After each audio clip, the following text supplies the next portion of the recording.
Voices is sponsored by these local businesses. It's been a year and a half since the collapse of the Afghanistan government and the removal of American troops from the country. This week on Veterans Voices, Josh Smith has more on a Tri-Cities veteran who's taking lessons learned in that war to help the students at ETSU. In his office on the campus of East Tennessee State University, Dan Bishop may be far from the Middle East, but the people and the place are not far from his mind. It was an interesting couple decades in those two countries. Bishop spent 26 years in the Army, all but 2 of those on active duty.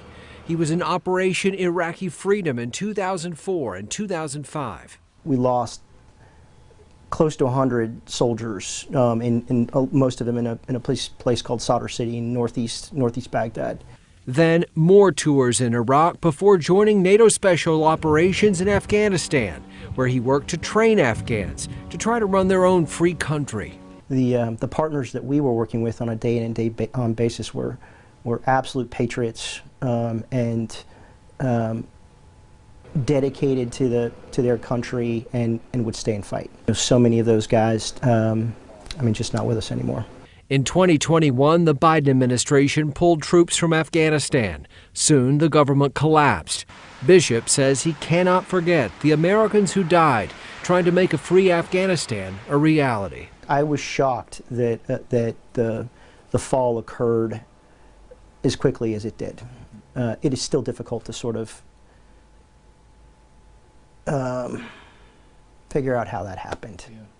And process it. Process is the right term. You know the names of people who died trying to make it happen. Yeah, absolutely.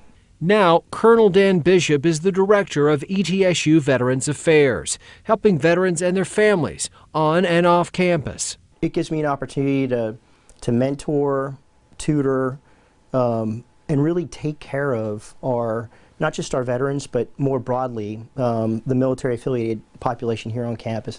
A focus on service in Johnson City, instructed by decades of service on the other side of the world. In Johnson City, Josh Smith, News Channel 11. We want to hear stories about veterans who you think need to be told. You can nominate a veteran who served our country and share their story as we continue our Veterans Voices series. Log on to our website and click on the Community tab where you can nominate a veteran.